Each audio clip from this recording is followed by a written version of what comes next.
Hello, hello, hello. I'm just waiting for people to join.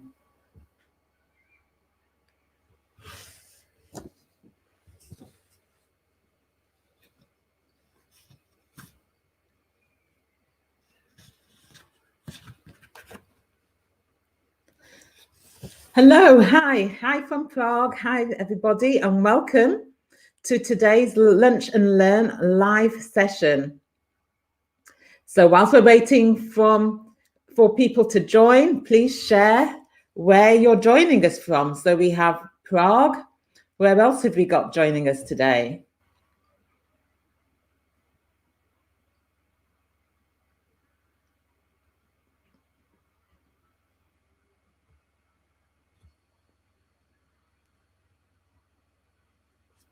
So how is your week going so far? We're midway through the week. How is your week going so far? Whilst we're waiting, just type and let me know. Share in the comments and let me know.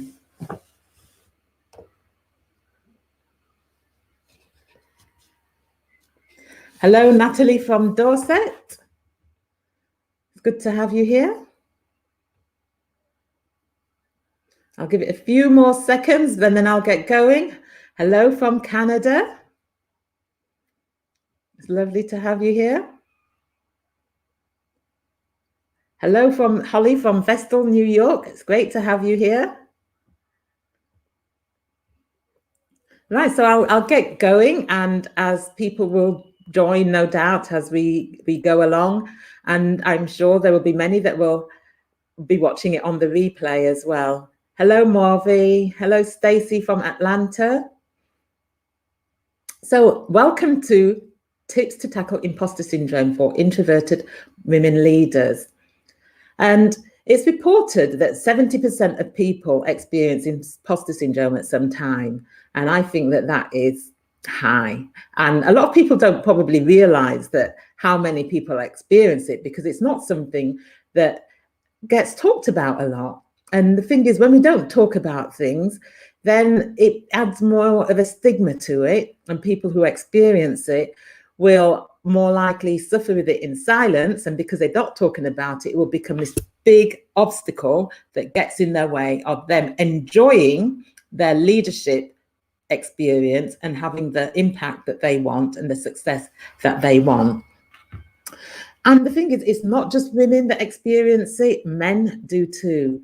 And in an interview with the New York Times some time ago, Edward Schultz, who was then the CEO of Starbucks, and he's also been the chair of the board of Starbucks, said, very few people, whether you've been in the job before or not, get into the role and believe today that they are now qualified to be CEO. They're not going to tell you that, but it's true.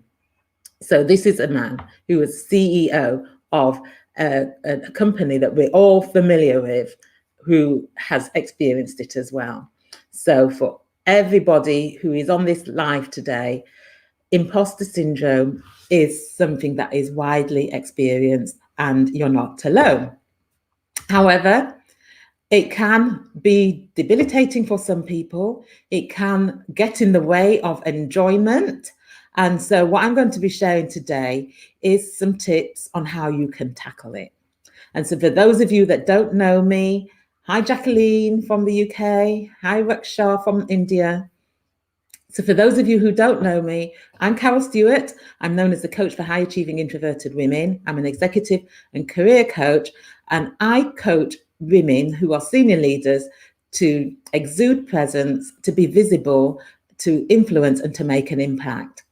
And if you're not a member of my Facebook group, do join the High Achieving Introverted Women, Facebook group. Or if you're a woman who is a senior leader, then join my LinkedIn group for High Achieving Introverted Senior Women. and connect with me on LinkedIn or follow me so that you can be kept informed about all the content that I share around these sorts of matters. So what I'm going to be covering is what it is, what imposter syndrome is and why we experience it. And I'll be sharing a technique on how you can manage it based on my personal experience of experiencing imposter syndrome. And then also be sharing a technique that you can use based on one of my clients. And so by the end of this session, you will be able to take these techniques and apply them to your situation. So what is imposter syndrome? So type in the comments and just let me know what you think imposter syndrome is. So what is imposter syndrome? And we're hearing it talked about more and more, but we're not necessarily hearing people talking about their experiences of it. So what do you think imposter syndrome is? Share in the comments and let me know. Anybody? And sometimes there's a delay between me talking and your comments coming through. So I will keep an eye on the comments as I'm talking. So imposter syndrome is described as pervasive feeling of self-doubt and insecurity and incompetence despite evidence that you are skilled and successful. And so you feel like a fraud and you believe that you're going to get found out. So we've got a comment here, doubting my abilities, thinking I'll be found out. Yes, acting differently to fit in. And yes, these all happen for people who experience imposter syndrome. So where does it come from? So the original researchers who coined the phrase imposter syndrome, Clancy and Imes, they identified that it originated from early childhood experiences. And they found that it was either the case of someone who had been made to feel that they were not good enough, or they were what was called the golden child, where that maybe they learned to walk early, or they learned to talk early, or they excelled at something when they were really young. And as a result, they got put on a pedestal. And then as they've grown, they found it hard to live up to that. And so they all are constantly doubt themselves, thinking that they will get found out, that they're not really good. And also it can happen, an early experience may bring it on where you've been made to feel that you're not good enough. That could be something in your early career that happens to you where you're made to feel that you're not good enough, or that you shouldn't be there. And it's something that I see time and time again with my clients who coach, and they are very senior women in terms of senior leaders, very senior positions, and men as well. And I would say that it's probably more than 70% of the people that I work with, that I coach, experience it. And so in order to tackle it, this is my experience of it, what I'm going to share now about how you can apply the technique that I applied. And it's also something that I work with my clients to do. And I also refer to it in my book, Quietly Visible, Leading with Influence and Impact as an Introverted Woman. So my sort of early experience of imposter syndrome as a senior leader was I'd got promoted over a very short space of time from a first line manager to a senior leader. And it was a big role. And I kept thinking, my gosh, they've made a mistake. They're going to realize that I'm not good enough for the job. And I kept expecting to get an email or a phone call saying, oh, Carol, we're really sorry, but we made a mistake. You shouldn't be doing the job. And because of what I was experiencing, thinking I was going to get found out that I wasn't good enough, that impacted my confidence, and I would be doubting myself and always sort of putting a lot of pressure on myself in order to do the role that I was doing. But because of the work that I'd done on my self-development over the years and the self-awareness that I had developed, I recognized that I was self-sabotaging. And so I told myself, well, they think I'm good enough for the role, so I have to believe that as well. And what I did was I sat down and I took out my job description and I went through my job description and I said to myself, what is it about my role that I'm not fully confident in or fully understanding? And I recognized that there were two particular functions. My job description had a long list of tasks that I had responsibility for. And there were just two things that I was struggling with. And they were the health and safety responsibilities that I had and budget management, because I hadn't had that level of responsibility before. And this was at a time when the Corporate Homicide Act had been introduced, and I was doing some health and safety training and was told that as the senior responsible person, I had responsibility for everybody that came onto the premises of the 4 buildings I had responsibility for. And if anything happened and somebody was killed, I could be liable for corporate homicide. So no pressure there. And then the other thing, budget management. I'd never managed a budget and that amount as well. And so what I did was, I once I'd identified it was just two things, I then sought support. I went to the health and safety, the head office health and safety person, and also the finance manager as well. And I sat down with each of those people, and they took me through all that I needed to know in order to be able to deliver my role. And that was then, I then brought myself up to speed with that. And that helped me in that situation. Let me just have a look at the comments. I work in the cybersecurity, a male-dominant industry, which adds to it. And yes, when you're the minority amongst your peers or in an organization or in a group, it can add to it as well. So you could be a woman in a male-dominated environment. You could be someone who is Black or other ethnicity, who is in the minority in a predominantly white environment. It could be even socioeconomic reasons, whereby you come from a disadvantaged socioeconomic background, and you're working in an environment where there is a lot of people who have privilege, who have had economic privilege, and so it rears its head.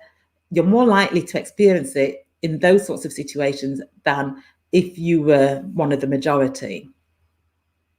So that's one way in which you can tackle it. Go through what is required of you and identify exactly what it is that you need to develop and you need to work on, and get the support with that you need, rather than just allowing yourself to putting so much pressure on yourself and allowing yourself to be stressed and anxious about your whole role. And I've talked about this before in my lives, about the fact that we're very much led by our emotions, and the way that we think controls how we feel, and we act and behave according to how we're feeling. So if you are thinking, oh, I'm not good enough, I'm feeling like a fraud, I'm going to get found out, that's going to make you feel anxious. And if you're feeling anxious, that's going to affect how you perform. So the second technique, and I'll give an example of a client of mine, and I will call her Moira for confidentiality reasons. That's not her real name, but I'll call her Moira for confidentiality reasons. So she had got a promotion to a new role, which was a much bigger role than what she was used to, and it was very different to what she had been doing before. And she didn't feel that she fitted in. She was from a socio-economic disadvantaged background, working in a very elite profession where a lot of her peers and colleagues were Oxbridge educated. And as a result of that, she felt as if she wasn't good enough and that she would get found out. And so what I did was I coached her to look at the reasons why she was appointed for the role and how she was appointed as well. And she recognized that she went through a fair and open recruitment process, and she was deemed the best person of the role. And there were lots of people that applied for that role, but they deemed her to be the best person for that role. And so the next thing that I got her to do, was to write a letter to her employers telling them that they'd made a mistake, and to set out why she felt that she was not good enough, or why they had made a mistake in appointing her for the role. She did the letter, but it wasn't a letter to write and post. It was just to do this exercise. And so she wrote down her thoughts and her feelings about what the reason was. And then I said to her to write what she thought, how they would respond. And so when she started to do this, she sort of thought to herself, well, they're going to think who do you think we are? We've done many recruitment campaigns. We've interviewed hundreds of people over the years. And so we know that when we're recruiting somebody, well, we know what we're looking for. And we recruited you on the basis of we believe that you were the best person for the role. You have something of value to contribute. And by doing this, she was then able to see that her worry and her feeling anxious was the pressure that was putting on her when there was no evidence to support what she was thinking. So if this is you, then try this exercise and write a letter to your employer. Don't post it, but this is just to go through the exercise, telling them why you think that they've made a mistake and why you think that you're not good enough. And then write a letter based on how you think that they would respond. And you'll be surprised when you do the exercise, and it will help you to put things into perspective and look at your situation more rationally. So I'm going to take some questions. We've got a few minutes left, and I'm going to take some questions. But before I do, I'll just go over what I've covered. So I've looked at what imposter syndrome is, why we experience it, and I've shared two techniques.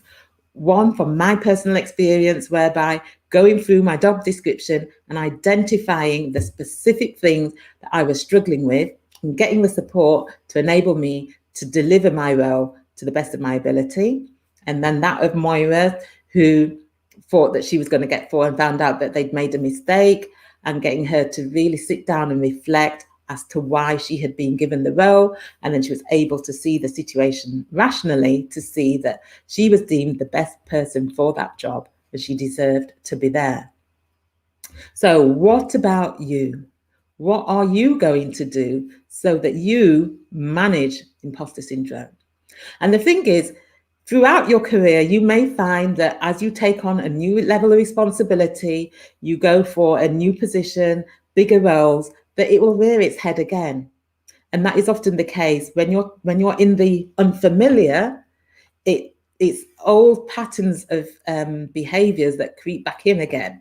So it's something that you've got to continuously practice. So if you know that when you're in certain environments or certain things that trigger it, have the techniques that you can apply so that you can manage it and not let it debilitate you or knock your confidence, stop you from being the great leader that you are.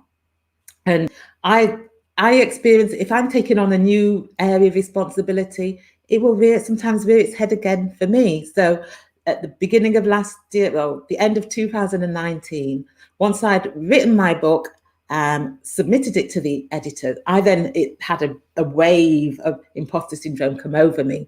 And I thought to myself, my gosh, people are going to think, who does she think she is, writing a book on introverted women and leadership? She's not a psychologist. She's not this, she's not that. But again, because of my self-awareness, I could see that negative voice in the back of my head was trying to self-sabotage. And I was able to just rationalize my thoughts and my beliefs and change how I felt as a result. Any questions from anybody?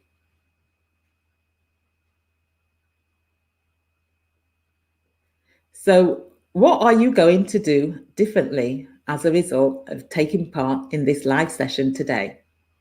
What are you going to do differently? Please share in the comments how you're going to tackle or manage imposter syndrome going forward. And please let me know. And if you are, like I said, not a member of my Facebook group or my LinkedIn group, then do join, do connect with me. And next week's Lunch and Learn, same time next week, I'm going to be doing something around challenging conversations.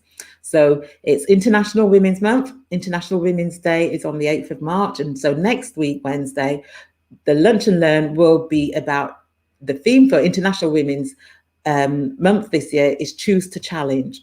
And so I'll be doing a live session on choosing to challenge and how to have those difficult conversations where you need to challenge someone or some behavior or something that has happened and you need to challenge it, but you're not sure how to go about doing it. So do join.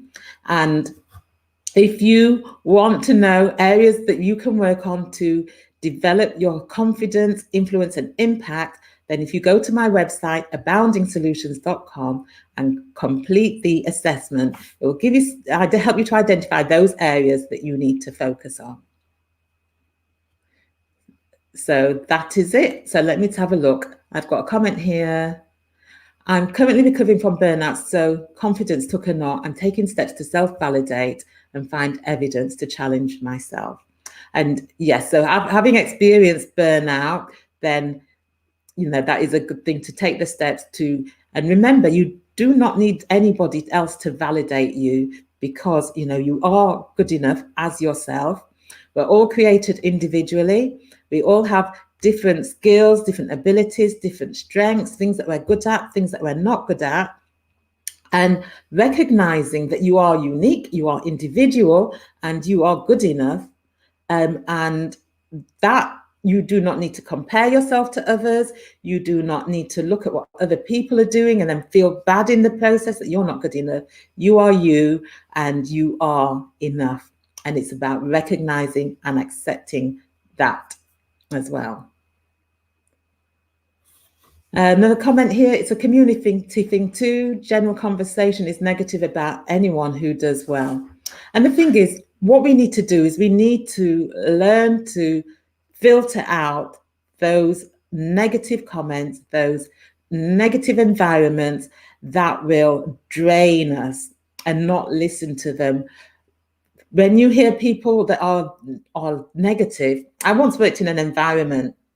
I'm quite an optimistic person, self-motivating person, but I once worked in an environment, and I know I've gone past the 20 minutes, so if you've got to go, I understand. I once worked in an environment where it was a very small team and there was a lot of negativity, a lot of people moaning. And I recognized that if I didn't get out of there, that I would be consumed with that. So that was what I did as I worked to remove myself from that team and get into another team. And also not to let it affect me. And I also tried to encourage those who were very negative and very pessimistic as well, that they had options. They didn't have to stay there if they didn't want to look at their skills and what they were good at, and look, rather than focusing on the things that weren't working, the things that they didn't enjoy, the things that they didn't like. So thank you everybody for tuning in. And for those of you that watch on the replay, I will come back and look for questions and comments. So do leave them if you have any questions or comments.